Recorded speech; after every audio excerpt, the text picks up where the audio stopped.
ஆண்டவராகிய இயேசு கிறிஸ்துவின் கிருபையும் சமாதானமும் உங்கள் அனைவரோடும் கூட இன்றைக்கும் இருப்பதாக. தலைப்பு: நான் உன்னை விட்டு விலகுவதும் இல்லை, என்னை கைவிடுவதும் இல்லை.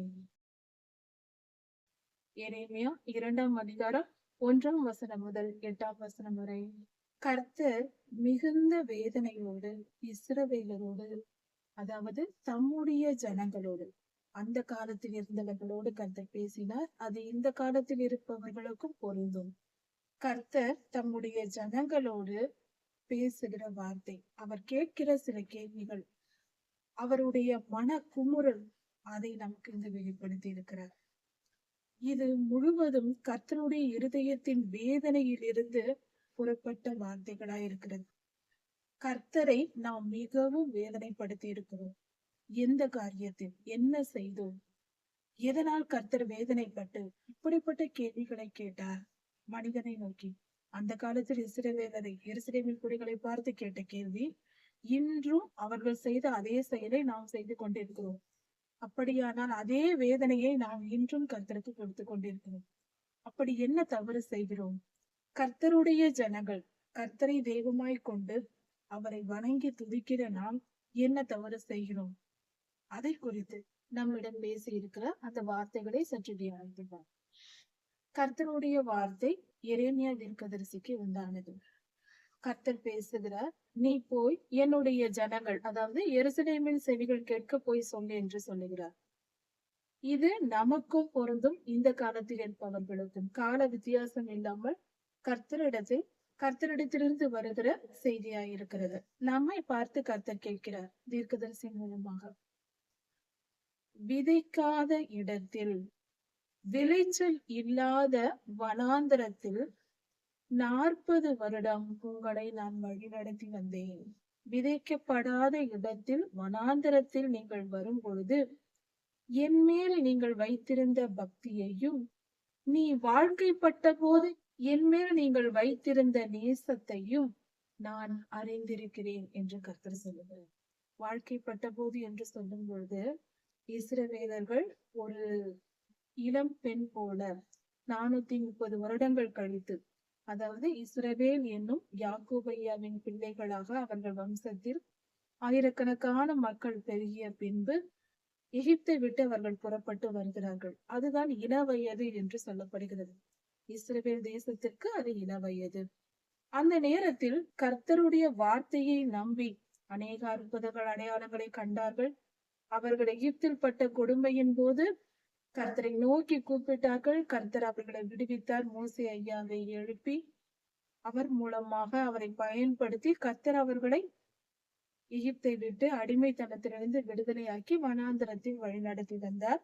40 வருடங்கள் விளைச்சல் இல்லாத நிலத்தில் எந்த விவசாயமும் செய்யப்படவில்லை. வானத்திலிருந்து மன்னா வந்தது. அவர்கள் பாதுகாக்கப்பட்டார்கள். 40 வருட வனாந்திர பயணத்தில் அவர்கள் வாழ்ந்து வந்தார்கள். அப்பொழுது கர்த்தரிடத்தில் பக்தியோடு கர்த்தரை நேசித்துதான் எகிப்தை விட்டு புறப்பட்டு வந்தார்கள். கர்த்தர் வாழ்க்கைப்பட்ட போது என்று சொல்லும் அந்த காலம் எது என்றால், கர்த்தர் இஸ்ரவேலரோடு உடன்படிக்கை செய்த சீனாய் மலையில் 2 கற்பலகைகளில் 10 கட்டளைகளை எழுதி கொடுத்து அவர்களோடு உடன்படிக்கை செய்தார். உடன்படிக்கையின் அடையாளம்தான் அந்த 2 கற்பலகைகளும். உடன்படிக்கை செய்தார். இந்த 10 கட்டளைகளை நீங்கள் கை கொண்டு நடந்தால் நீங்கள் என் ஜனமாயிருப்பீர்கள், நான் உங்கள் தேவனாயிருப்பேன் என்று யாத்திராகமம் 19, 20ஆம் அதிகாரங்களில் நாம் இதை பார்க்கலாம். அங்கு நமக்கு சொல்லி இருக்கிறார். இப்படி உடன்படிக்கை செய்ததுதான் திருமண நிகழ்வு போல.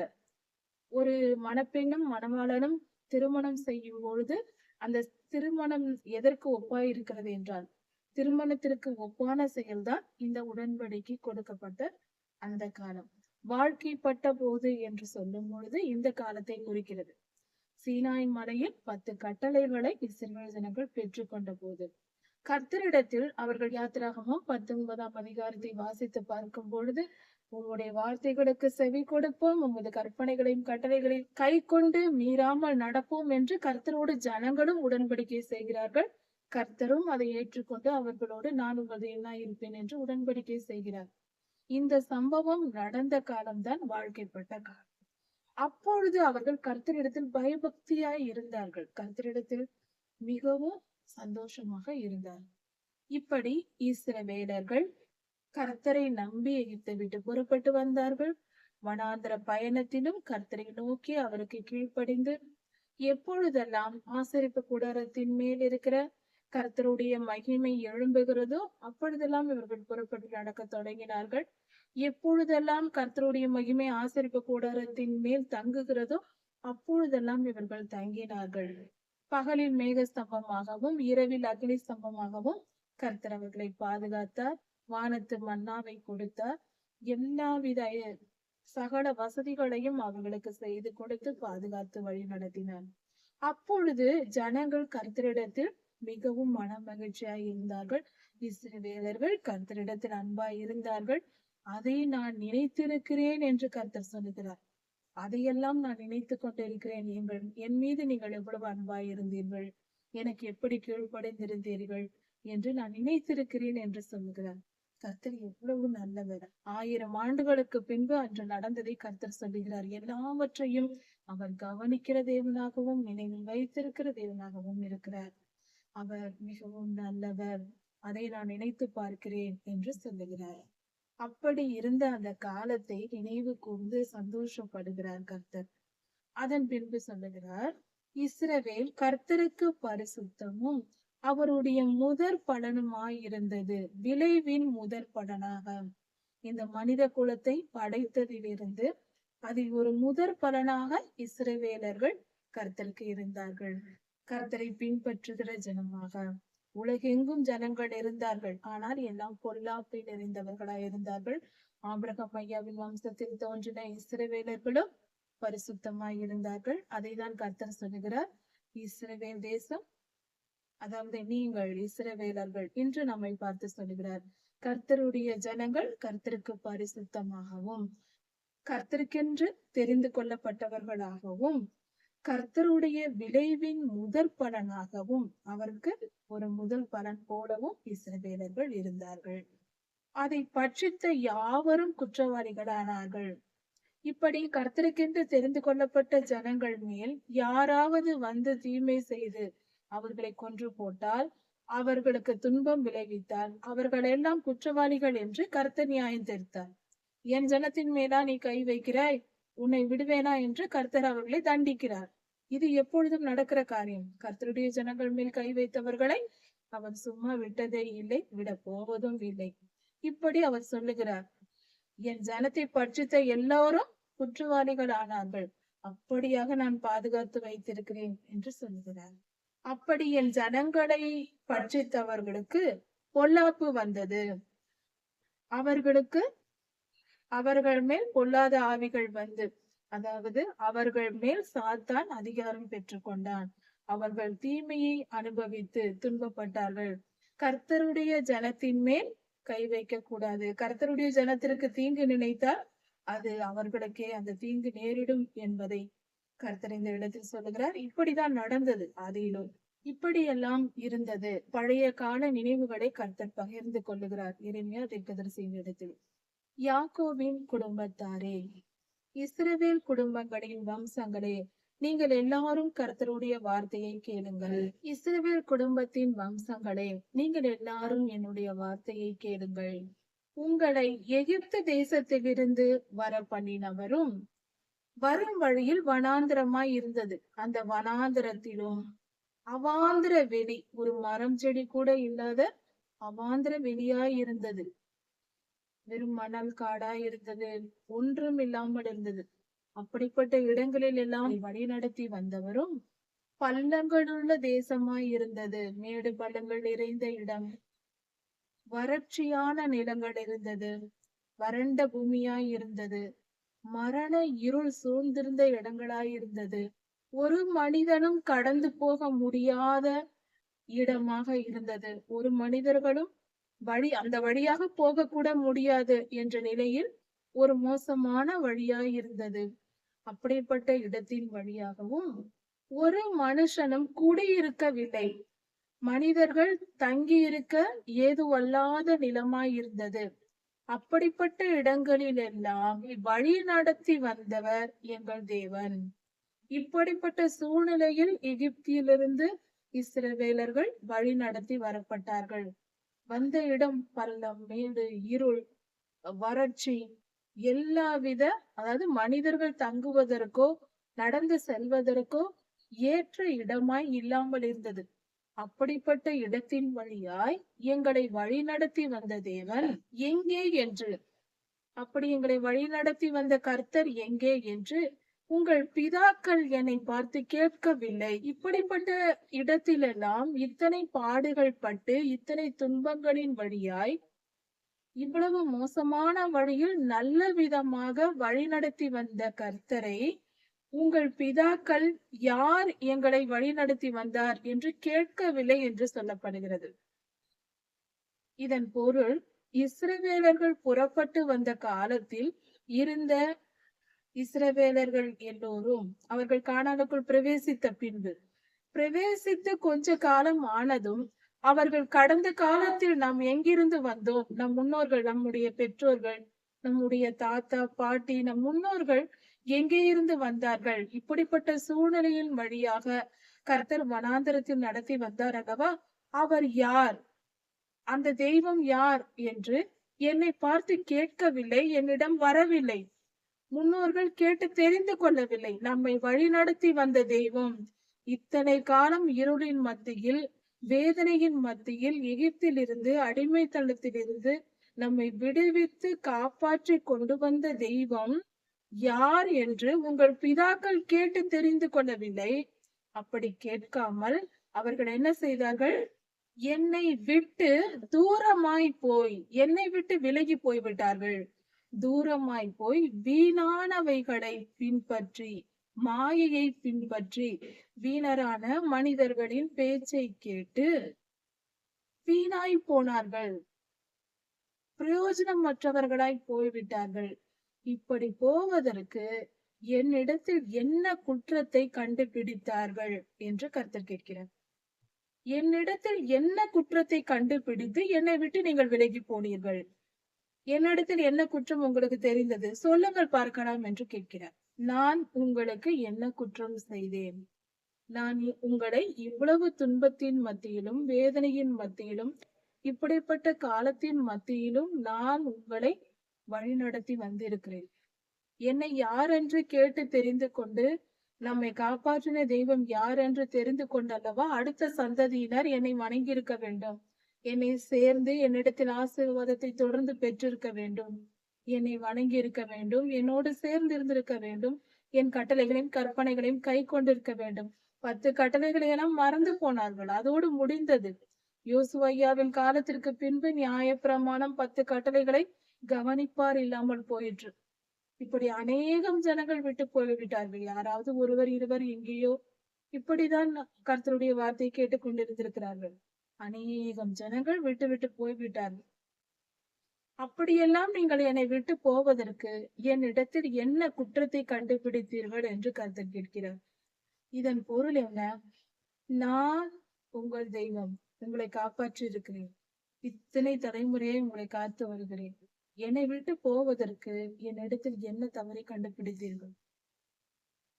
நம்மிடத்தில் எந்த மனிதனும், இந்த உலகத்தில் பிறந்த எந்த மனிதனாலும் சொல்லவே முடியாது, அவர் ஒரு குற்றமும் செய்யாத பரிசுத்தர் அல்லவா, அவரிடத்தில் என்ன குற்றத்தை கண்டோம்?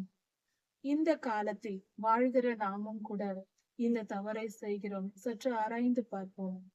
எந்த ஒரு மனிதனும், இதுவரைக்கும் நாம் பார்த்த பல ஜனங்கள் மத்தியில் ஒரு தலைமுறையினர் கர்த்தரை அறியாத ஜனங்களாய் வாழ்ந்து கொண்டிருக்கிறோம். ஒரு சந்ததியினர் கர்த்தரை தெரிந்து கொண்டு மனம் திரும்பி கர்த்தரிடமாய் திரும்புகிறார்கள். அப்படி கர்த்தரிடமாய் திரும்பிய பின்பு, மனம் திரும்பி அவரிடம் வந்த பின்பு, அவர்கள் கர்த்தரிடத்தில் பக்தியோடு வாழ்ந்து தங்கள் பிள்ளைகளை பெற்று வளர்க்கிறார்கள். கர்த்தரிடத்தில் ஒருவர் வந்து விட்டால் கர்த்தர் அவர்களை ஆசீர்வதிப்பார். சகல ஐஸ்வர்யத்திலேயும் அவர்கள் வாழ்ந்து தங்கள் பிள்ளைகளை வளர்த்து அவர்கள் வழி நடத்தி அவர்கள் தலைமுறை முடிகிறது. அடுத்த தலைமுறையினர் வந்து அந்த சுகபோக வாழ்க்கையை அனுபவித்துக் கொள்கிறார்கள். ஆனால் கர்த்தரை மறந்து போகிறார்கள். கர்த்தருக்கு பதிலாக வீணான விக்கிரகங்களை உண்டாக்குகிறார்கள். வீணான விக்கிரகங்கள் என்றால் என்ன? படிப்பை விக்கிரகமாக்குவது, பொழுதுபோக்கு அம்சங்களை விக்கிரகமாக்குவது, உறவினர்களை விக்கிரகமாக்குவது, நண்பர்கள் விக்கிரகமாக்குவது, ஏன் செல்போனை விக்கிரகமாக்கிக் கொள்வது, அதையே எப்பொழுதும் வைத்துக் கொண்டிருப்பது, சினிமா நடிகர்கள், கிரிக்கெட் பிளேயர்கள், இப்படி யாரையாவது விக்கிரகமாக்கிக் கொண்டு அவர்கள் பின்னாலே அலைவது, அவர்களை பற்றியே சிந்தித்துக் கொண்டிருப்பது, இப்படிப்பட்ட பொழுதுபோக்கு காரியங்களையே சிந்தித்துக் கொண்டிருப்பது, இதற்கு பெயர்தான் விக்கிரகம். இப்படி கர்த்தரை விட்டு மாயையை பின்பற்றி போகிறார்கள் அல்லவா? அப்படி போவதற்கு என்னிடத்தில் என்ன குற்றத்தை கண்டுபிடித்தீர்கள் என்று கர்த்தர் கேட்கிறார். இந்த நாளில் சற்று யோசித்து பார்ப்போம். கர்த்தரை நாம் மறந்து திரிவதற்கு அவர் நமக்கு என்ன தீமை செய்தார்? அவர் நம்மை எப்பொழுது கைவிட்டார்? அவர் நமக்கு என்ன குற்றத்தை செய்தார்? அவர் இருதயத்தில் இப்படிப்பட்ட பாரம் வருவதற்கு ஒவ்வொரு மனிதனும், ஒவ்வொரு கர்த்தருடைய பிள்ளையும் நாம் காரணமாய் இருக்கிறோம். கர்த்தரை விட்டு பின்வாங்குவானேன்? உலக மோகங்களில் மயங்கி திரிவானேன்? உலகத்தில் இச்சைகளில் பலவித காரியங்களில் மனதை ஈடுபடுத்திக் கொண்டு கர்த்தரை மறந்து திரியும் அளவிற்கு கர்த்தர் நமக்கு என்ன குற்றத்தை செய்தார்? கர்த்தருடைய இந்த வேதனையை இன்றே நாம் போக்குவோம், மனம் திரும்புவோம், நம்முடைய அடிமைத்தனத்திலிருந்து விடுதலையாகி கர்த்தரை தேட தொடங்குவோம். அவர் நம் வாழ்க்கையின் ஆதாரமாக, அவர் நம் வாழ்வின் முதல் அன்பாக, ஃபர்ஸ்ட் லவ்வாக இருக்கட்டும். கர்த்தரின் வார்த்தைகள் நாம் சுவாசிக்கும் காற்றாய் இருக்கட்டும். வசனங்கள் நம் இருதயத்தை நிரம்பி இருக்கட்டும். எந்த காரியத்தை பார்த்தாலும், நாம் பார்க்கும் பொருள்கள் எல்லாவற்றிலும் கர்த்தருடைய வசனம் தெரியட்டும். கர்த்தருடைய வார்த்தை, அவர் வார்த்தையாக இருக்கிறார். அந்த வார்த்தையை நாம் நேசிக்க தொடங்கும் போது அவரையே நாம் நேசிக்கிறோம், அவர் சித்தத்தை நேசிக்கிறோம். அப்படி நாம் நேசிக்கும் போது அவருடைய அன்பில் பூரணப்படுகிறோம். கர்த்தரை நேசிப்பதை நம்மால் எப்படி வெளிப்படுத்த முடியும்? அவருடைய கட்டளைகளுக்கு கீழ்ப்படிந்து நடப்பதில் தான் நாம் வெளிப்படுத்த முடியும். உம்மை நேசிக்கிறேன் நேசிக்கிறேன் என்று சொல்வதில் அல்ல, கர்த்தருடைய வார்த்தைக்கு கீழ்ப்படிந்து நடக்கும் பொழுதுதான் நாம் கர்த்தரை நேசிக்கிறோம் என்ற அதன் வெளிப்பாடு தெரிகிறது. கர்த்தர் நம்மை நேசிப்பதை பஸ்காவன்று இந்த நாளில் கர்த்தர் நமக்காக பல பாடுகள் பட்டு சிலுவை மரணத்தை ஏற்றுக்கொண்டு நமக்காக மரித்திருக்கிறார், நமக்காக ஜீவனை தந்தார். அவர் நம்மேல் வைத்த அன்பை வெளிப்படுத்தி விட்டார். அவர் நம்மை நேசிக்கிறார். அவர் அன்பு முழுமையானது, பூரணமானது, தெய்வீக அன்பு. அதற்கு ஈடான அன்பு எதுவும் இல்லை. நம்மால் முடிந்தவரை நாமும் கர்த்தரை நேசிக்க வேண்டும் அல்லவா? எப்படி நேசிப்பது? என் நேசத்தை எப்படி நான் கர்த்தருக்கு வெளிப்படுத்துவேன்? கர்த்தாவே உம்மை நேசிக்கிறேன் நேசிக்கிறேன் என்று சொல்வதிலா? அப்படி சொன்னால் அதில் உண்மை இருக்குமா? வெறும் வார்த்தையா, இருதயத்தில் தோன்றுகிறதா? உண்மையான அன்பை கர்த்தரிடத்தில் செயல்களால் வெளிப்படுத்த வேண்டும். அவர் அப்படித்தானே சிலுவை மரணத்தில் நமக்கு வெளிப்படுத்தினார், செய்து காட்டினார். நான் உன்னை நேசிக்கிறேன் என்பதை நிரூபித்து காட்டினார். நாம் எப்படி நிரூபிப்பது? அவருடைய வசனங்களை கை கொண்டு எந்த துன்பங்கள் வந்தாலும், எத்தனை வேதனை வந்தாலும், நம் ஜீவனே போனாலும், நம்மிடத்தில் அதிகபட்சம் இருப்பது நம்முடைய ஜீவன் மட்டுமே. நம் ஜீவனை தந்தாலும் பரவாயில்லை, கர்த்தருக்கு கீழ்ப்படிந்து அவர் வசனத்திற்கு கட்டுப்பட்டு அவர் கட்டளைகளை கை கொண்டு நடந்து ஆண்டவரிடத்தில், நமது ஆண்டவராகிய இயேசு கிறிஸ்துவனிடத்தில், நம்முடைய பிதாவாகிய தேவனிடத்தில் நாம் அன்பு கூறுகிறோம், பரிசுத்த ஆவியோடு கூட நாம் வாழ்கிறோம் என்பதை நிரூபிப்போம். அதற்கு ஒரே வழி வசனத்தை கை கொள்வதுதான். கர்த்தர் பெரியவராய் இருக்கிறார், அவர் மிகவும் நல்லவராய் இருக்கிறார். அவர் மனம் சந்தோஷப்படும்படி இந்த நாளில், பஸ்கா பண்டிகையான இந்த நாளில் நாம் கர்த்தரை தேடுவோம். அவரிடத்தில் அவருடைய வசனத்துக்கு ஏற்றபடி நம் இருதயத்தை திருப்புவோம். உலக இச்சைகளையும் உலக மாயைகளையும் விட்டு விலகி இன்று முதல் ஆதியாகமம் முதல் வசனத்தை தொடங்குவோம் படிப்பதற்கு. வேதாகமத்தின் முதல் வசனம் முதல் கடைசி வெளிப்படுத்தல் 22ஆம் அதிகாரம் வரைக்கும் தொடர்ச்சியாக தினந்தோறும் படிப்போம். தினமும் 1 மணி நேரம் படித்தால் கூட வருடத்தில் ஒரு முறை படிக்க முடியும். 10 மாதங்களை கூட படித்து முடித்து விடலாம். அப்படி இருக்க ஒவ்வொரு வருடமும் ஒரு முறை முழு வேதாகமத்தையும் நாம் படிக்க வேண்டும். அப்படி செய்யும் பொழுது கர்த்தருடைய அன்பு நமக்கு முழுமையாய் வெளிப்படும். உலகத்தின் மாயைகள் நம்மை விட்டு அகன்று போகும். சத்தியம் என்ன, வாழ்க்கை என்ன என்பது தெளிவாய் புரியும். மிக தெளிவாய், மிக மிக தெளிவாய். ஆச்சரியங்களும் அற்புதங்களும் நிரம்பிய பரிசுத்த உலக வாழ்வை நாம் அறிந்து கொள்ள முடியும். பரிசுத்தத்தின் அருமை, அதன் அழகு தனி. அதை நாம் அறிந்து கொள்ள முடியும். வேத வசனங்களை கற்றுக்கொள்ளும் பொழுது வேத வசனத்தின் ஆழங்கள் நம் இருதயத்தில் மூடியிருக்கிற இருளின் அந்தகாரங்களை எடுத்து போடும். பிரகாசமான மதிய நேர சூரிய ஒளி போல நம் இருதயம் பிரகாசிக்கும். அந்த பிரகாசத்தில் நம் வாழ்க்கை மிக பிரகாசமாய், வெளிச்சமாய், தெளிவாய் எல்லாம் தெரியும். நம் வாழ்க்கையின் கடந்த காலம் தெரியும், எதிர்காலம் தெரியும், நிகழ்காலம் தெரியும். நம் வாழ்க்கையில் என்ன நடந்தது, ஏன் நடந்தது என்று தெரியும். இன்று என்ன நடந்து கொண்டிருக்கிறது என்று தெரியும். இனி என்ன நடக்கப் போகிறது என்றும் தெரியும். எல்லாவற்றையும் தெரிந்து கொண்டு நிம்மதியாய் வாழ்வதற்கான வழி இந்த வேதாகமத்தில் இருக்கிறது. கர்த்தருடைய வார்த்தை எல்லாம் சொல்லி இருக்கிறது. கர்த்தர் நமக்கு சொல்லி எழுதி கொடுத்து விட்டார் கைகளில். அதை வாங்கி பின்பற்றி நாம் நடக்கும் பொழுது இந்த ஆசீர்வாதங்களை எல்லாம் பெற்றுக் கொள்ளலாம்.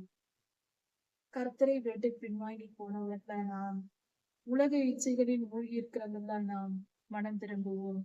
கர்த்தர் நம்மோடு கூட இருக்கிறார். இப்படி என்னை விட்டு நீங்கள் போவதற்கு என்னிடத்தில் என்ன அநியாயத்தை பார்த்தீர்கள் என்று கேட்டார். நாம் இப்பொழுது மனம் திரும்பி விட்டோம். கர்த்தரை தேட போகிறோம். வேத வசனங்களை தியானிக்க போகிறோம். அடுத்து என்ன சொல்கிறார் கர்த்தர்? கானான், பாலும் தேனும் ஓடுகிற கானான் என்று சொல்லப்பட்டிருக்கிறது. செழிப்பான தேசத்திற்கு தானே உங்களை நான் கொண்டு வந்து சேர்த்தேன் என்று கர்த்தர் சொல்கிறார். நல்ல இடத்தில், உயர்ந்த ஸ்தானத்தில் தான் கர்த்தர் நம்மை எப்பொழுதும் வைக்க விரும்புவார்.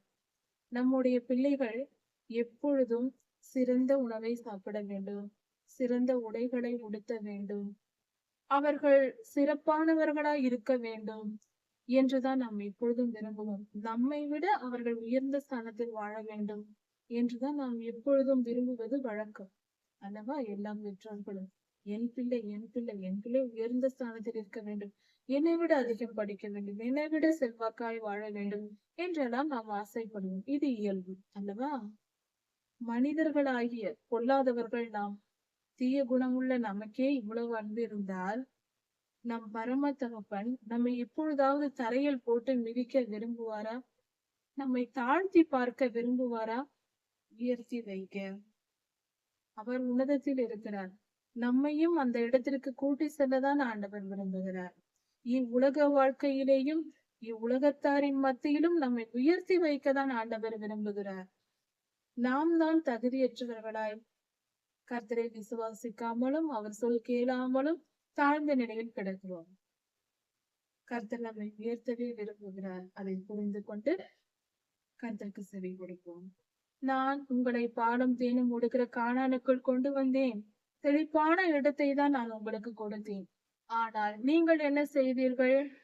கானானுக்குள் சென்ற போது நீங்கள் அந்த தேசத்தை பரிசுத்தமாய் வைத்துக் கொள்ளாமல் அதை தீட்டுப்படுத்தினீர்கள், என் சுதந்திரத்தை அருவருப்பாக்கினீர்கள் என்று கர்த்தர் சொல்கிறார். அதை நீங்கள் தீட்டுப்படுத்தி விட்டீர்கள். அப்படி என்றால் அவர்கள் விக்கிரக ஆராதனை செய்து விட்டார்கள். கானானுக்குள் வந்த பின்பு அவர்கள் விக்கிரக ஆராதனை செய்தார்கள். கர்த்தருடைய ஜனங்கள் கர்த்தருக்கு விரோதமாய் இப்படிப்பட்ட காரியங்களை செய்வதுதான் கர்த்தருடைய ஜனங்களுக்கு வரும் பாடுகளுக்கும் அவர்கள் படும் துன்பங்களுக்கும் காரணமாய் இருக்கிறது. கர்த்தரை விட்டு பின்வாங்கி போகாவிட்டால் கர்த்தருடைய ஜனங்களுக்கு எப்பொழுதும் எந்த தீங்கும் வராது. அதை முதலில் தெரிந்து கொள்வோம். நமக்கு வரும் வலி, வேதனைகள், போராட்டங்கள், எல்லா துன்ப துயரங்களுக்கும் காரணம் நாம் கர்த்தரை விட்டு விலகி போவதுதான். அதாவது பொல்லாதவனுக்கு இடம் கொடுப்பது, பொல்லாத கர்த்தருக்கு அருவருப்பான காரியங்களில் ஈடுபடுவது, முதலாம் கட்டளையை மீறுவது. இதனால் தான் இப்படி நடக்கிறது. கானானுக்குள் பிரவேசித்த பின்பு ஆசாரியர்கள் கர்த்தர் எங்கே என்று சொல்லவில்லை. வேதத்தை போதிக்கிறவர்கள் அறியவும் இல்லை. மேய்ப்பர்கள் எனக்கு துரோகம் பண்ணினார்கள். தீர்க்கதரிசிகள் பாகாலை கொண்டு தீர்க்க தரிசனம் சொல்லி வீணானவைகளை பின்பற்றினார்கள். இந்த 4 விதமான மனிதர்களை பற்றி சொல்லப்பட்டிருக்கிறது. இவர்கள் 4 விதமான மனிதர்களும் கர்த்தருடைய ஊழியக்காரர்கள். இவர்கள்தான் இஸ்ரவேல் ஜனத்தை வழி நடத்த வேண்டியவர்கள். அதாவது கர்த்தர் எப்பொழுதும் தம் ஜனங்களை கைவிட விரும்புவதில்லை. கர்த்தர் விரும்புவதில்லை, அவராக கைவிடுவதும் இல்லை. ஜனங்கள், அதாவது பொது ஜனங்கள், எல்லா காலத்திலும் இருக்கிற கர்த்தருடைய ஜனங்களும் கர்த்தர் மேல் வைத்திருக்கிற அன்பு அவர்களிடத்தில் நிலைத்திருக்கிறது, மாறுவதும் இல்லை. ஆனால் இந்த கர்த்தருக்கும் கர்த்தருடைய ஜனங்களுக்கும் இடையில் இருந்து பணி செய்கிற தேவ ஊழியர்கள் இருக்கிறார்கள் அல்லவா, அவர்கள் செய்யும் தவறுதான் எல்லா தீமைக்கும் ஆணிவேராய் இருக்கிறது. ஊழியர்களின் குற்றம்தான் மிகப்பெரிய தீமையாய் இருக்கிறது. தாங்களும் கெட்டு பிறரையும் கெடுக்கிற ஜனங்களாக ஊழியர்கள் இருக்கிறார்கள். கர்த்தரை விட்டு பின்வாங்கி போவது, கர்த்தருக்கு விரோதமாய் செயல்படுவது. ஏனென்றால் பொது ஜனங்கள் கர்த்தரை அறியாதவர்கள். கர்த்தருடைய ஜனங்கள் என்ற நிலையில் இருப்பவர்கள் ஊழியம் செய்யும் அளவுக்கு வளராமல், ஆவியில் வளராமல், கர்த்தருடைய ஜனமாய் இருப்பவர்கள் கர்த்தரிடத்தில் அன்பு வைத்திருப்பார்கள். ஆனால் என்ன செய்தால் தவறு, எது சரி என்ற ஆழமான வேத ஞானம் இருக்காது அவர்களுக்கு. அப்படி இருக்கிற ஜனங்கள் மத்தியில் ஊழியர்கள் தான் அவர்களை வழி நடத்துகிறார்கள். வழி நடத்துகிற ஜனங்களை வழி நடத்துகிற ஊழியர்கள் பணத்தாசையினாலும் வீண் பெருமையினாலும் ஜனங்களை தவறாக வழி நடத்துகிறார்கள். கர்த்தரை எப்பொழுதும் அறிவிக்கிறவர்களாகவும் அடுத்த தலைமுறைகளுக்கு கர்த்தரின் வல்லமையையும் கர்த்தருடைய வல்லமையையும் மகிமையையும் கொண்டு போய் சேர்க்கிறவர்களாகவும் இருக்க வேண்டிய ஊழியர்கள் அப்படி செய்யாமல் சுய பெருமையையும் சுயநலத்திற்காகவும் இவர்கள் தங்கள் இஷ்டப்படி ஜனங்களை வழிநடத்த தொடங்குகிறார்கள். அதன் விளைவுதான் ஜனங்கள் சீரழிந்து போகிறார்கள். கர்த்தருடைய சித்தம் தடைப்படுகிறது, நிறைவேறாமல் போகிறது. கர்த்தருடைய ஊழியர்கள் ஜனங்கள் எவ்வளவுதான் தவறு செய்ய தொடங்கினாலும் ஊழியர்கள் இடம் கொடுக்காமல், அதாவது ஊழியர்கள் மிகுந்த பக்தி வைராக்கியத்தோடு இருந்து அவர்களை வழி நடத்தினால் இப்படிப்பட்ட தீமைகள் நடக்காது. ஊழியர்களும் கெட்டு போவதனால் தான் மிகப்பெரிய தீமை நடக்கிறது. இன்றைய காலத்திற்கு தேவையான செய்தியா இது இருக்கிறது. ஊழியர்கள் மனம் திரும்ப வேண்டும். முதலில் ஆசாரியர்கள் கர்த்தர் எங்கே என்று சொல்ல வேண்டும். ஆசாரிய பணி செய்கிறவர்கள், போதகர்கள், பாஸ்டர்கள் கர்த்தர் எங்கே என்று சொல்ல வேண்டும். கர்த்தரை அறிவிக்க வேண்டும், கர்த்தரை வெளிப்படுத்த வேண்டும், கர்த்தரின் அன்பை வெளிப்படுத்துகிற ஜனமாய் இருக்க வேண்டும். வேத வசனத்தை போதிக்கிறவர்கள் கர்த்தரை முழுமையாக அவருடைய கட்டளைகளின் கற்பனைகளையும் அவருடைய நீதி நியாயங்களையும் கற்பிக்க வேண்டும். மேய்ப்பர்கள் ஜனங்களை பரிசுத்த பாதையில் நீதி நியாயத்தின் வழியில் ஜனங்களை வழிநடத்த வேண்டும். அக்கிரமத்திற்கும் பரிசுத்த ஆவியானவரால் நிரப்பப்பட்டு அவர்கள் பரிசுத்தமாய் கர்த்தருடைய தீர்க்க தரிசனங்களை சொல்ல வேண்டும். தைரியமாய் உண்மையை மட்டும் சொல்ல வேண்டும். இப்படி இருந்தால்தான் ஜனங்கள் நல்வழியில் நடத்தப்படுவார்கள். இப்படி செய்யாததினால்தான் ஜனங்கள் மிகவும் துன்பத்தை அனுபவித்தார்கள். இதைதான் வேதம் சொல்லுகிறது. கர்த்தர் இப்படியாக வேதனைப்படுகிறார். ஊழியர்கள் தவறு செய்திருக்கிறார்கள் என்று கர்த்தர் சுட்டி காட்டுகிறார். ஊழியர்களின் தவறுகள் ஜனங்களை மிகவும் பாதிக்கிறது. இப்பொழுதும் மனம் திரும்பவும் நாம் ஜனங்களாய், பொது ஜனங்களாய் இருந்தாலும் ஊழியர்களாய் இருந்தாலும் நம்மிடத்தில் குற்றம் இருக்கிறதா? நாம் கர்த்தருக்கு பிரியமில்லாத காரியத்தில் ஈடுபடுகிறோமா என்று நம்மை நாமே ஆராய்ந்து பார்த்து நம்மிடத்தில் குற்றம் இருக்குமானால் இந்த பரிசுத்த நன்னாளில் நாம் பரிசுத்த ஓய்வு நாளில் நாம் மனம் திரும்புவோம். மனம் திரும்புதல் கர்த்தருக்கு விசேஷித்த பண்டிகை நாளா இருக்கிறது. நாம் மனம் திரும்பினால் அது கர்த்தருக்கு பிடித்த காரியம், அவருக்கு பிரியமான காரியமா இருக்கிறது. மனம் திரும்புதலே எல்லா பண்டிகை நாட்களிலும் நாம் கர்த்தருக்கு அர்ப்பணிக்கப்பட வேண்டிய மிக சிறந்த காணிக்கையா இருக்கிறது. தயவு செய்து இந்த காரியத்தில் மனம் திரும்புவோம். ஊழியர்கள் மனம் திரும்புவோம். ரத்தம் சிந்தப்பட்ட கைகள் நம்மிடத்தில் இருக்கிறதா? குற்றமில்லாத ரத்தத்தை நாம் சிந்தி இருக்கிறோமா? அல்லது கர்த்தருக்கு விரோதமாய் பல காரியங்களை விக்கிரகமாக்கி இருக்கிறோமா? பணத்தையோ பெருமையையோ மற்ற காரியங்களையோ விக்கிரகமாக்கி இருக்கிறோமா? ஆராய்ந்து பார்த்து மனம் திரும்புவோம். எரேமியா 2ஆம் அதிகாரம் 9ஆம் வசனம் முதல். கர்த்தருடைய ஜனங்கள் செய்கிற தவறுகள். கர்த்தருடைய ஜனங்கள் கர்த்தரை விட்டு விலகி பாவத்திற்கு இடம் கொடுத்து பாவத்தை செய்து கர்த்தரை வேதனைப்படுத்தி இருக்கிறார்கள்.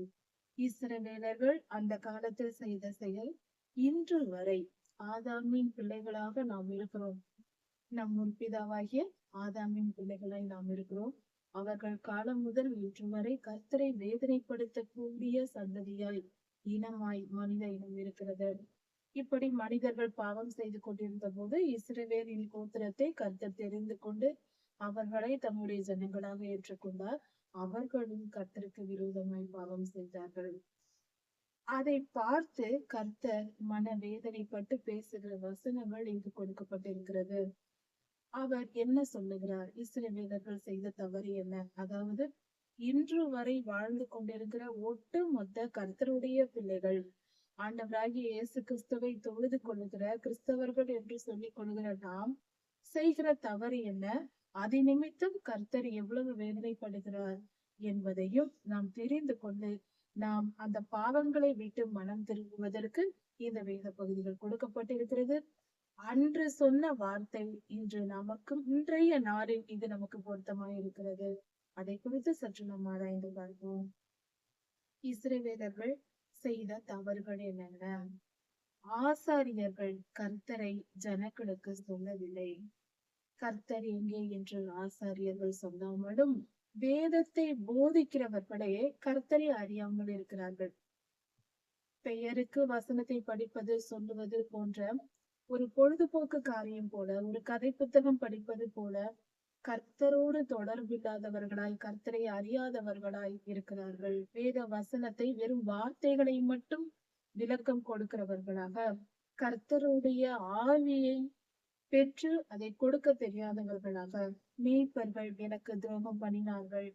கர்த்தருடைய ஜனங்களை வழிநடத்த வேண்டிய மேய்ப்பர்கள் அவர்கள் கர்த்தருக்கு விரோதமாய் துரோகம் பண்ணினார்கள் என்றால் கர்த்தரை விட்டு அந்நிய பொல்லாத இருளின் கிரியைகளை, இருள் சம்பந்தப்பட்ட காரியங்களை, இருளை வணங்கும்படி செய்திருக்கிறார்கள். இவர்களே இப்படிப்பட்ட பாவத்தை செய்திருக்கிறார்கள். ஜனங்களை வழி நடத்த வேண்டியவர்களை இவ்வாறு தவறு செய்திருக்கிறார்கள். தீர்க்க தரிசனம் சொல்லுகிறவர்கள் பாகாலை கொண்டு தீர்க்க தரிசனம் உரைத்திருக்கிறார்கள். அப்படி என்றால் கர்த்தருடைய ஆவியை பெற்று உண்மையாய் கர்த்தருடைய தீர்க்க தரிசனத்தை அவர்கள் சொல்லவில்லை. பொல்லாத ஆவிகளால் ஏவப்பட்டு என்றால் இவர்கள் இச்சையோடும் பாவத்தோடும் வாழ்ந்து வைக்கு வந்ததையெல்லாம் பொல்லாத ஆவிகளின் செயலை தீர்க்க தரிசனம் என்று சொல்லி இருக்கிறார்கள். இது நிமித்தம் ஜனங்கள் கெட்டழிந்து போயிருக்கிறார்கள். இது அந்த காலத்திலும் நடந்தது, இன்றும் பல இடங்களில் நடக்கிறது கிறிஸ்தவர்கள் மத்தியில். இப்படி வீணானவைகளை பின்பற்றி போனதினால் கர்த்தர் சொல்லுகிறார், நானும் உங்களோடு வழக்காடுவேன் என்று சொல்லுகிறார். ஏன் இப்படி செய்தீர்கள் என்று நான் கேள்வி கேட்பேன் என்று சொல்லுகிறார். உங்களோடும் உங்கள் பிள்ளைகளோடும் உங்கள் பிள்ளைகளின் பிள்ளைகளோடும் நான் வழக்காடுவேன் என்று சொல்லுகிறார். நீங்கள் செய்த பாவத்தை நான் 3 தலைமுறையாக கேட்பேன், உங்களுக்கு அதற்குரிய பலன் கிடைக்கும் என்று பொருள். கர்த்தரை விட்டு பின்வாங்கி போகிறவர்கள் 3 தலைமுறையாக அந்த பொல்லாத இருளினால் பாதிக்கப்பட்டு அவர்கள் சுத்தம் அடைய 3 தலைமுறைகள் தேவைப்படுகிறது. பரிசுத்தம் அடைய அதுவரை சோதனைகள் வந்து கொண்டே இருக்கும். பொல்லாத இருள் வந்து 3 தலைமுறையாக அவர்களை தாக்கிக் கொண்டே இருக்கும்.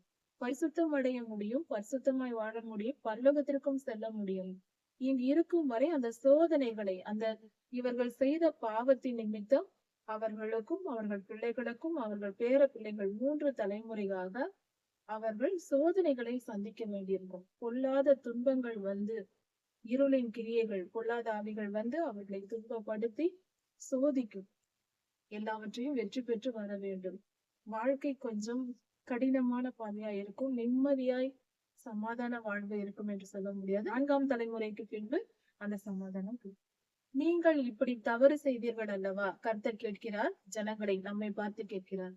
நீங்கள் என்னை விட்டு இப்படி போய் பாவமெல்லாம் செய்தீர்கள் அல்லவா? இஸ்ரவேலர்களை பார்த்து கர்த்தர் கேட்கிற காரியம். இதே போல கித்தீமின் தீவுகளை நோக்கி போங்கள், அங்கு போய் பாருங்கள். அங்கு யாராவது இப்படி அவர்கள் தேவர்களை விட்டு அவர்கள் பின்வாங்கி போய் இருக்கிறார்களா என்று போய் பாருங்கள். அவர்களிடத்தில் கேளுங்கள், பார்க்கலாம். அவர்கள் அப்படி செய்திருக்கிறார்களா என்று கேளுங்கள். ஒருவரும் இல்லை என்று கர்த்தர் சொல்கிறார். கேதாருக்கு ஆள் அனுப்பி நன்றாய் போய் விசாரித்து பாருங்கள், அங்கு ஏதாவது நடந்திருக்கிறதா என்று சொல்லுகிறார். அங்கும் அப்படிப்பட்ட காரியம் இல்லை. அப்படி இருக்க, எந்த இனமாவது தங்கள் தேவர்களை மாற்றியதுண்டா?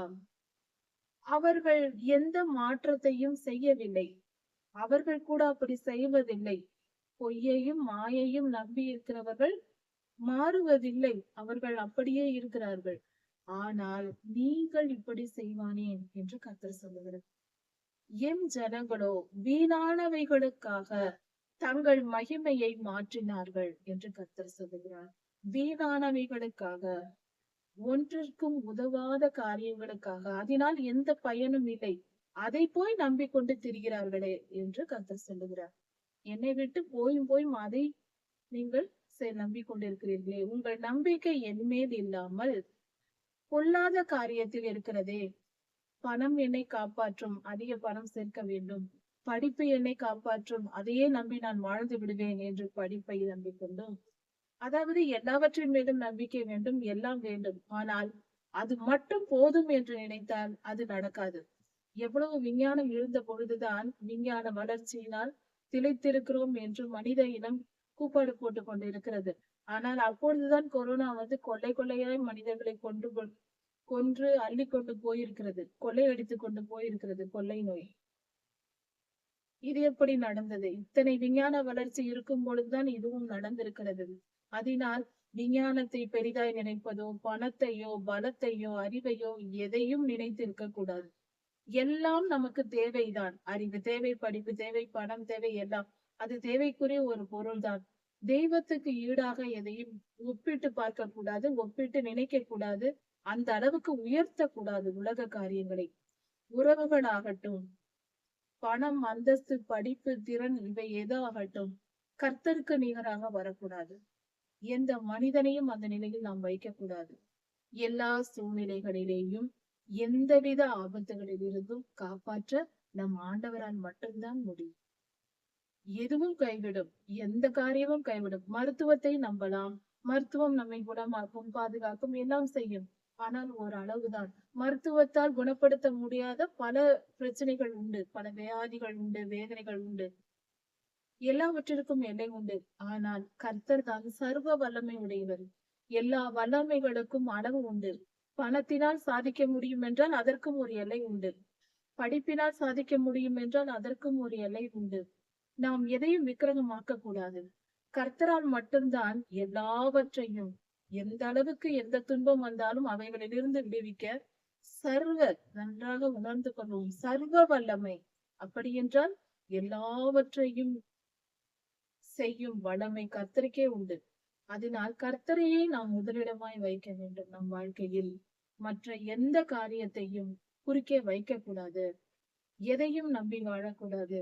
எல்லாம் நம்முடைய தேவைகளுக்கு வைத்துக் கொள்ளலாம், ஏற்றுக்கொள்ளலாம், பெற்றுக் கொள்ளலாம். கடினமாய் உழைக்கலாம், படிக்கலாம், சம்பாதிக்கலாம், சேர்த்து வைக்கலாம், எல்லாம் சரி. ஆனால் நம் மனதில் முதல் இடம் கர்த்தர் இருக்க வேண்டும். கர்த்தரை நேசித்து அவருக்கு கீழ்ப்படிந்து வாழ்ந்து அதன் பின்பு மற்ற காரியங்களை செய்ய வேண்டும். ஒரு வேலைக்கு போகிறோம், கர்த்தருடைய வார்த்தையை மீறி அங்கு செயல்பட வேண்டும் என்றால் அந்த வேலையை நாம் செய்யக்கூடாது. முதலிடம் கர்த்தருக்கே. நாம் படிக்கிற இடத்தில் கர்த்தருக்கு விரோதமான செயல் செய்ய வேண்டி ஏற்பட்டால் அந்த படிப்பு நமக்கு தேவையில்லை. கர்த்தர் தான் முதலிடம். அந்த பக்தி வைராக்கியம் இருக்க வேண்டும். கர்த்தரை அண்டிக் கொண்டு மற்ற காரியத்தை நாம் இரண்டாவதாக வைக்க வேண்டும். மற்ற காரியங்களை தள்ளி வைக்க வேண்டும். வேண்டாம் என்று சொல்லவில்லை. சரியான புரிதல் தேவை. இப்படி கர்த்தரை விட்டுவிட்டு மற்ற காரியங்களை விக்கிரகமாக்கி உயர்ந்த ஸ்தானத்தில் வைத்து கர்த்தருக்கு நிகராக வைத்ததின் விளைவுதான் இஸ்ரவேலர்கள் துன்பப்பட்டார்கள். அதை குறித்து கர்த்தர் இங்கு சொல்லுகிறார். வானங்களே, இது நிமித்தம் நீங்கள் கொந்தளித்து திடுக்கிடுங்கள் என்று கர்த்தர் சொல்லுகிறார். வானங்களே, இங்கு பாருங்கள் எப்படிப்பட்ட காரியங்கள் நடக்கிறது. வானங்கள் திடுக்கிடும் அளவுக்கு பயங்கரமான செயல் இது. கர்த்தருக்கு விரோதமாய் மனிதன் செயல்படுவது, கர்த்தரை தவிர வேறு காரியங்களை வாழ்க்கையில் முதலிடமாய் வைப்பது. என் ஜனங்கள் 2 தீமைகளை செய்தார்கள் என்று கர்த்தர் சொல்லுகிறார். கர்த்தருடைய ஜனங்கள் செய்த தீமைகள் 2. 1, ஜீவ தண்ணீர் ஊற்று. தண்ணீர் ஊற்றெடுக்கும் அல்லவா, அந்த ஊற்று தண்ணீரான ஜீவ தண்ணீர் ஊற்றை கர்த்தர், அவர்தான் கர்த்தர், அதை விட்டு விட்டார்கள். அவர்களிடத்தில் ஜீவ தண்ணீர் தரும் ஊற்று இருக்கிறது, கர்த்தர் இருக்கிறார். அவரை விட்டுவிட்டு அவருக்கு பதிலாக இவர்கள் எதை போய் தேடி ஓடுகிறார்கள் தெரியுமா? கல்லினால் செய்யப்பட்ட தொட்டி. அந்த தொட்டி உடைந்து இருக்கிறது. உடைந்த தொட்டி இருக்கிறது. அதை நம்பி போயிருக்கிறார்கள். ஜீவ தண்ணீர் ஊற்று இருக்கிறது. அதில் போய் நாம் தண்ணீர் குடிக்கலாம். ஊற்றில் தண்ணீர் எப்பொழுதும் வந்து கொண்டே இருக்கும். அது குறையவே குறையாது. எப்பொழுது வேண்டும் என்றாலும் அந்த ஊற்று தண்ணீரை நாம் பயன்படுத்திக் கொள்ளலாம். நிரந்தரமான தண்ணீர். அதை விட்டுவிட்டு ஒரு தொட்டி, அதில் தண்ணீர் ஊற்றி வைத்தாலும் நிற்காது. ஏனென்றால் ஏற்கனவே அது உடைந்த தொட்டி. அது உடைந்து இருக்கிறது. தண்ணீர் ஊற்ற அது போய்கொண்டே இருக்கும். இவர்களுக்கு பயன்படாது. அது வீணான பொருள். உடைந்த பாத்திரம் போல, உடைந்த மண்பானை போல உடைந்த தொட்டி. அது எதற்கும் பயன்படாது. அதை போய் நம்பி ஒரு மனிதன் போகிறான் என்றால், தண்ணீர் ஊற்றை விட்டுவிட்டு ஒரு வெடிப்புள்ள தொட்டியை நோக்கி போகிறான் என்றால் அவன் எவ்வளவு முட்டாளோ, அது போல என்னை விட்டுவிட்டு பொல்லாத இருளை நீர் பொல்லாதவனை நம்பி போகிறாய் என்று கர்த்தர் சொல்லுகிறார். இன்னொரு காரியத்திலும், இஸ்ரவேலர் ஒரு வேலைக்காரனா? நீ வேலைக்காரனாக படைக்கப்பட்டாயா? நீ ஒரு அடிமையின் பிள்ளையா?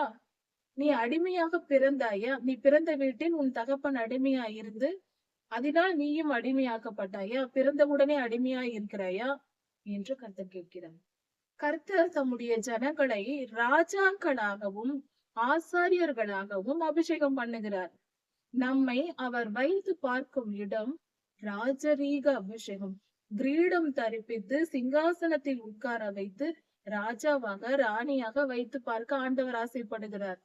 தம்முடைய சந்நிதியில் நின்று ஆசாரிய வஸ்திரம் உடுத்தி அலங்கார கர்த்தருக்கு பரிசுத்தம் என்னும் பட்டம் கட்டின தலைப்பாகை வைக்கப்பட்டு பரிசுத்த கர்த்தருடைய சன்னதியில் நிற்கிற ஆசாரியர்களாக நவரத்தினங்கள் என்று 12 விதமான ரத்தினங்கள் தரித்த அவர்களுடைய ஆடை, ஆசாரிய உடை உடுத்தி கர்த்தருடைய சன்னதியில் பரிசுத்தமாய் நிற்க வேண்டும் என்றுதான் ஆண்டவர் நம்மை வைத்து பார்க்க ஆசைப்படுகிறார். வேலைக்காரனாகவோ அடிமையாகவோ இருக்க அவர் விரும்பவில்லை. நம்மை எப்பொழுதும் அப்படி வைக்க ஆண்டவர் விரும்ப மாட்டார். நான் உன்னை சிறந்த இடத்தில் வைக்க நினைத்தால் நீ என்ன வேலைக்காரனா? நீ ஒரு அடிமையாக போய் நிற்கிறாயே என்று கர்த்தர் கேட்கிறார். கர்த்தர் நம்மை உயர்த்தி வைக்க ஆசைப்பட நாம் வாளை திருப்பிக் கொண்டு நான் பாவம் செய்யதான் போவேன், பொல்லாப்புக்கு அடிமையாவேன், பாவத்துக்கு அடிமையாவேன், இச்சைக்கு அடிமையாவேன் என்று இச்சைக்கு போய் கொண்டிருக்கிறோம். ஏன் கொள்ளையானாய் என்று கேட்கிறார். இச்சைக்கு, பாவத்துக்கு, சாத்தானுக்கு ஏன் நீ கொள்ளையானாய்? பொல்லாதவனிடத்தில் ஏன் கொள்ளையானாய்? அவன் உன்னை கொள்ளையடித்துக் கொண்டு போய் கொண்டிருக்கிறான். உன்னை பாவம் செய்ய வைத்து உன்னை கொள்ளையடித்து கொண்டு போய் அக்னி கடலில் அவன் போகும் இடத்திற்கு உன்னையும் கூட்டி போக போகிறான். அவனை நான் அழிக்க போகிறேன். அவனை எங்கு நான் போடுவேனோ, அழிக்க போகிறேனோ அதே இடத்திற்கு உன்னை கூட்டி கொண்டு போக, அவன் கொள்ளையடித்து கொண்டு போக உன்னை விரும்புகிறான். நீ ஏன் கொள்ளையாகிறாய் என்று கர்த்தர் கேட்கிறார். எவ்வளவு முட்டாள்தனமாக கர்த்தருடைய ஜனங்கள் இருக்கிறது. யோசித்து பார்ப்போம். பாவம் செய்வதில் பொருள் இதுதான். பாவம் செய்தால் என்னென்ன நடக்கும் என்று இங்கு தெளிவாக சொல்லப்பட்டிருக்கிறது. இப்படி நீங்கள் செய்ததினால் பால சிங்கங்கள் எழும்பி கர்ஜித்து முழங்கி அவன் தேசத்தை பாழாக்கி விட்டன. சிங்கங்கள்லாம் எழும்பி, அதாவது பொல்லாத இருளின் கிரியைகள் எழும்பி தேசத்தை பாழாக்கி கொண்டிருக்கிறது. பாவம் பெருகி கொண்டிருக்கிறது. தேசம் அழிந்து கொண்டிருக்கிறது என்று கர்த்தர் சொல்லுகிறார். அவன் பட்டணங்கள் குடியிராமல் அழிக்கப்பட்டன, அக்கினிக்கு இரையாகின. அவனுடைய இஸ்ரவேலின் பட்டணங்கள் அக்கினிக்கு இரையாவதற்கு காரணம் என்ன? அவர்கள் செய்த பாவமே. நோப் தகபானேஸ் என்னும் பட்டினத்தின் புத்திரர்களும் உன் உச்சந்தலையை நொறுக்கினார்கள். இந்த 2 பட்டணங்களின் ஜனங்கள் உன் உச்சந்தலையை நொறுக்கினார்கள். உனக்கு தீமை விளைவிக்கிறார்கள். உன் தேவனாகிய கர்த்தர் உன்னை வழி நடத்தி கொண்டு போகும்போது நீ அவருக்கு கீழ்ப்படியாமல் மீறி நடந்ததினால் அல்லவா இப்படிப்பட்ட தீங்கை நீ வரவழைத்தாய். இப்படிப்பட்ட தீங்கை வரவழைத்துக் கொண்டாய். உனக்கு நீயே ஏன் தீமையை வரவழைத்துக் கொள்ளுகிறாய் என்று கர்த்தர் கேட்கிறார். இப்படிதான் நாம் செய்து கொண்டிருக்கிறோம். நமக்கு அழிவை நாம் தான் தேடிக்கொள்கிறோம். நமக்கு துன்பங்களையும் பாடுகளையும் வலிகளையும் நாமே தேடி தேடி ஓடி போய் கொள்ளையடித்துக் கொண்டு வருகிறோம். இச்சையும் பாவமும் நாம் இடம் கொடுப்பதினால், இச்சைக்கும் பாவத்திற்கும் இடம் கொடுப்பதினால் இது நடக்கிறது. பணத்தாசையினால் நடப்பது, சுயநலமாய் வாழ்வது, பெருமை கொள்வது, இதெல்லாம் இப்படிப்பட்ட தீமையை நமக்கு கொண்டு வருகிறது. நம் பாடுகளுக்கு காரணம் நாம் தான் என்பதை மிக தெளிவாய் புரிந்து கொள்ள வேண்டும். நமக்கு வரும் எல்லா துன்பங்களுக்கும் ஒரு சிறிய, நாம் நடந்து போகும்போது காலில் இடித்தால் கூட நாம் செய்கிற தவறுக்கு அது தண்டனை. அதை புரிந்து கொள்வோம். எதுவும் தானாக தற்செயலாக நடப்பதில்லை. எல்லாவற்றிற்கும் பின்பாக ஒரு காரணம் உண்டு. நாம் சிறிதாக ஒரு கல் தடுக்கினால், நம் காலில் தடுக்கினாலும் அதற்கு ஒரு காரணம் உண்டு. அதே போல பெரிய ஆபத்துகள் வந்தாலும் அதற்கும் நம் தவறுகள் தான் காரணம் என்பதை உணர்ந்து கொள்ள வேண்டும். உடனே நம்மை ஆராய்ந்து பார்த்தால் நாம் செய்த குற்றம் நமக்கு புலப்படும். இப்போதும் சீகோரின் தண்ணீரை குடிப்பதற்கு நீ எகிப்துக்கு போவதினால் உனக்கு லாபம் என்ன? ஐபிராத்து நதியின் தண்ணீரை குடிப்பதற்கு நீ அசிரியாவுக்கு போவதினால் உனக்கு லாபம் என்ன? நான் திரும்பவும் எகிப்துக்கு போகிறேன், நான் திரும்பவும் அசிரியாவுக்கு போகிறேன் என்று போவதினால் உனக்கு லாபம் என்ன என்று கர்த்தர் கேட்டிருக்கிறார். இதன் பொருள், நாம் கர்த்தருடைய வழிகளில் நடக்காமல் நம் விருப்பப்படி மற்றவர்கள் எப்படி போகிறார்கள், அவர்கள் என்ன செய்கிறார்கள், இவர்கள் என்ன செய்கிறார்கள் என்று, அடுத்தவர்கள் என்ன செய்கிறார்கள் என்று எந்த பாதையில் போகிறார்கள், கர்த்தரை அறியாத மக்கள் என்னென்ன வாழ்க்கையில் முடிவெடுக்கிறார்களோ அதை போல முடிவெடுத்துக் கொண்டு வாழ்ந்தால், அப்படி வாழ்கிற வாழ்க்கையை பற்றி கர்த்தர் கேட்கிறார். நீ ஏன் இப்படி போகிறாய்? அதனால் எந்த நன்மையும் நமக்கு ஏற்படாது. உலகத்தாரின் வழியில் சென்றால் நன்மை கிடைக்காது. அது எல்லாம் மாயை. உன் தீமை உன்னை தண்டிக்கும். நீ செய்கிற தீமைகள் உன்னை தண்டிக்க போகிறது. இந்த வசனங்களை எல்லாம் போதிக்க அநேகர் முற்பட வேண்டும். அப்பொழுதுதான் ஜனங்கள் நிம்மதியாய் வாழ முடியும்.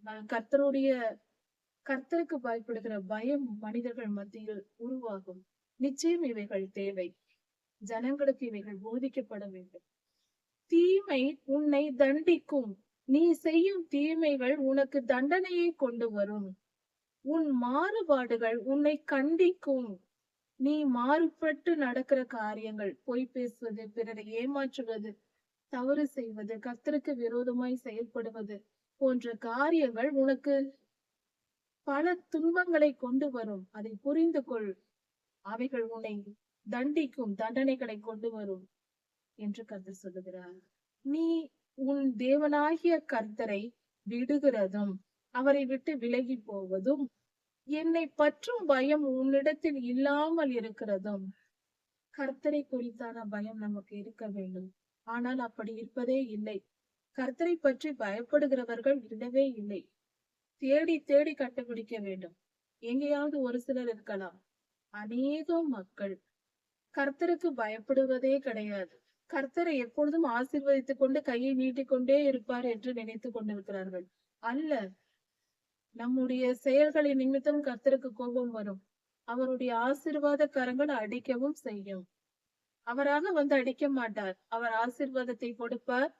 நாம் தவறு செய்தால் அவருடைய ஆசீர்வாதத்தை அவர் நிறுத்துவார். அது போதும் பொல்லாதவனுக்கு. அவன் வந்து நமக்கு கொடுக்க வேண்டிய எல்லா தீமையையும் கொடுத்துவிட்டு போய்விடுவான். பொல்லாதவன் வந்து ஆண்டு கொள்வான். நாம் கர்த்தரை கோபமூட்டினால் அவர் நம்மை விட்டு விலகி செல்வார். அப்பொழுது பொல்லாதவன் வந்து நம்மை ஒரு பாடுபடுத்தி விடுவான். ஜாக்கிரதையா இருப்போம். இதுதான் நடக்கிறது. கர்த்தர் வந்து நமக்கு தீமை செய்ய வருவதில்லை. அவர் நல்லவர் தான். நன்மை மட்டுமே செய்கிறவர் தான். நன்மை போனால் அதை விட்டு நாம் விலகிவிட்டால் தீமை தானாக வந்து குடிகொண்டு விடும். அதையும் உணர்ந்து கொள்வோம். என்னை விட்டு விலகுகிறதும் என்னை பற்றிய பயம் உனக்கு இல்லாததுமாய் இருக்கிறதே, இது எவ்வளவு பொல்லாப்பான காரியம் என்று கர்த்தர் கேட்கிறார். எவ்வளவு பொல்லாப்பு இது! எத்தனை பொல்லாப்பும் கசப்புமான காரியம் இது. அப்படி என்றால் நம் எதிரியின் இடத்தில் நாம் மாட்டிக்கொண்டோம். இது எவ்வளவு பொல்லாப்பு, எப்படிப்பட்ட கசப்பான காரியம் என்று உணர்ந்து கொள். அப்படி என்றால் பொல்லாதவன் நம்மை ஆட்கொண்டு நமக்கு கெட்ட புத்திகளை, அதாவது தீய நண்பர்கள் நமக்கு வந்து தீமையை சொல்லிக் கொடுத்து கெடுப்பார்கள் என்று சொல்வார்கள் அல்லவா? தீய நண்பர்களோடு சேர்ந்தால் அவர்கள் நம்மையும் கெடுத்து விடுவார்கள் என்று. அதுபோல பொல்லாதவனுக்கு நாம் இடம் கொடுத்தால் அவனோடு உறவாடி கொண்டிருந்தால் அவன் வந்து நம்ம என்ன செய்வான்? தீமையான வழிகளை காட்டி பொல்லாப்பும் கசப்புமான காரியங்களை செய்ய வைப்பான். கர்த்தருக்கு பயப்படுகிற பயத்தை எடுத்து விடுவான். கர்த்தரை விட்டு விலகி கர்த்தருக்கு பயப்படாமல் நாம் சுற்றி கொண்டிருந்தால் தீமை வந்து சேரும். இது மிகவும் வேதனையான காரியம். இது மிகவும் கசப்பான காரியம். உணர்வற்ற தன்மை. அப்படி செய்யாதே, உணர்ந்து கொள் என்று கர்த்தர் எச்சரிக்கிறார். பூர்வ காலம் தொடங்கி நான் உன் நுகத்தடியை முறித்திருக்கிறேன், உன் கட்டுகளை அறுத்தேன். நுகத்தடி என்றால் மாட்டு வண்டி ஓட்டும் பொழுது மாட்டின் கழுத்தில் ஒரு மிகப்பெரிய தடியை வைப்பார்கள். அந்த தடி அந்த கழுத்தில் இருப்பதினால் அந்த மாடு ஓடும் போது அந்த வண்டியும் கூடவே மாட்டிற்கும் அந்த வண்டிக்கும் உள்ள இணைப்பாக இருக்கும். அதை இழுத்து கொண்டே மாடு ஓடும்.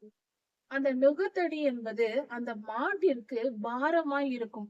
வண்டியின் பலம் முழுவதும், அதனுடைய நிறை முழுவதும் அந்த நுகத்தடியின் மேல் இருப்பதினால் அதை இழுத்து கொண்டு போகும்போது அதற்கு கழுத்து வலிக்கும். மாட்டிற்கு கழுத்து வலிக்கும். அந்த வலியோடுதான் அதை இழுத்து கொண்டு செல்லும். அந்த நுகத்தடி இருக்கிறது அல்லவா, அதை நான் முறித்து போட்டேன் என்று சொல்லுகிறார். அந்த வலியோடு நாம் சுமை சுமந்து கொண்டு பாடு அனுபவித்துக் கொண்டிருந்தோம். அந்த பாடுகளை எல்லாம் நான் அழித்து போட்டு விட்டேன். உன் வழிகளை நான் நீக்கி விட்டேன். உன் துன்பத்தை எல்லாம் நான் நீக்கி விட்டேன். இத்தனை காலம் நான் செய்தேன் அல்லவா? உன் கட்டுகளை நான் அறுத்து விட்டேன். நீ துன்பப்பட்டு கிடந்தாய், உன் துன்பத்தை எல்லாம் நீக்கி விட்டேன். உன் வேதனைகள், உன் அடிமைத்தனம், உன் கட்டுகள், வியாதியோடு கிடந்தாய், பாடுகளோடு இருந்தாய், எல்லாவற்றிலிருந்தும் நான் உனக்கு விடுதலை தந்தேன் அல்லவா? இப்படி நான் செய்த பொழுது நீ என்ன சொன்னாய்? நான் இனி அடிமைப்பட மாட்டேன் என்று சொன்னாய் அல்லவா என்று கேட்கிறார் கர்த்தர். அதாவது இஸ்ரவேலர்கள் வனாந்திர பயணத்தில் வரும்போது ஆண்டவராகிய இயேசு கிறிஸ்து சீனாய் மலையில் உடன்படிக்கை செய்தார். அப்பொழுது கர்த்தருடைய ஜனங்கள் உம்முடைய வார்த்தைக்கு கீழ்ப்படிந்து நடப்போம், உம்முடைய உடன்படிக்கையை ஏற்றுக்கொள்கிறோம் என்று இஸ்ரவேலர்கள் ஒப்புக்கொண்டார்கள். அதன் பின்பே கர்த்தர் உடன்படிக்கை செய்தார், 10 கட்டளைகளை கொடுத்தார். இந்த சம்பவத்தை தான் எங்க ஆண்டவர் சொல்லுகிறார். உன்னை நான் எகிப்திலிருந்து விடுதலையாக்கி உன் துன்பத்தை எல்லாம் நீக்கி விடுதலையாக்கி கொண்டு வந்தேன். நீயும் என்னிடம் ஒழுங்காக இருக்கிறேன் என்று சொன்னாய் அல்லவா? ஆனால் இருந்தாயா என்று கேட்கிறேன். அப்படி இருக்கிறேன், ஒழுங்காக இருக்கிறேன், உமக்கு கீழ்ப்படிந்து இருப்பேன் என்று யாத்திராகமம் 19ஆம் அதிகாரத்தில் இஸ்ரவேலர்கள் வாக்குறுதி கொடுக்கிறார்கள் கர்த்தரிடத்தில். அப்படி சொன்னாய், என்னை மற்றும் ஏற்றுக்கொண்டு என் கட்டளைகளை கை கொண்டு நடப்பேன், என்னையென்று உனக்கு தேவர்கள் உண்டாயிருக்க வேண்டாம் என்று நான் சொன்னேன், அதை நீ ஏற்றுக்கொண்டாய், நாங்கள் அப்படி வாழ்வோம் என்று ஒப்புக்கொண்டாய் அல்லவா? ஆனால் இப்பொழுது என்ன செய்கிறாய்? சகல மேட்டின் மேலும், எங்கெல்லாம் மேடு இருக்கிறதோ, எங்கெல்லாம் மரத்தடி இருக்கிறதோ அங்கெல்லாம் வேசியாய் திரிகிறாய் என்று கர்த்தர் சொல்லுகிறார். அப்படி என்றால் எனக்கு விரோதமாய் பொல்லாத ஆவிகளுக்கு நீ இடம் கொடுக்கிறாய், பொல்லாதவனுக்கு இடம் கொடுத்து திரிகிறாய், அவன் பின்னாடி சென்று கொண்டிருக்கிறாய். அவன் பின் ஏன் செல்கிறாய்? அவன் பேச்சை கேட்டுக்கொண்டு இச்சைக்கும் பாவத்திற்கும் இடம் கொடுக்கிறாய். பொல்லாத பாவம் செய்கிறாய், முதல் கட்டளையை மீறுகிறாய் என்று கர்த்தர் சொல்கிறார். நீ எதை நம்பிக்கொண்டிருக்கிறாயோ அவைகள் ஒன்றும் பயன்படாது என்று கர்த்தர் சொல்கிறார். நம் நம்பிக்கை எங்கே இருக்கிறது? கர்த்தர் மேல் நம்பிக்கை வைப்போம். அவர் சர்வ வல்லமையுள்ளவர், மிகவும் நல்லவர். நமக்கு நன்மை செய்வார், காப்பாற்றுவார். நம் வாழ்க்கையில் எப்பொழுதும் ஒரே நம்பிக்கை, அது கர்த்தரே. கர்த்தரே என் நம்பிக்கை என்று கர்த்தரின் திருப்பாதம் பணிந்து அவர் முன் சாஷ்டாங்கமாய் விழுந்து சரணடைவோம். கர்த்தர் உங்களை ஆசீர்வதிப்பாராக. இதன் தொடர்ச்சியை அடுத்த செய்தியில் பார்க்கலாம். மாறனாக.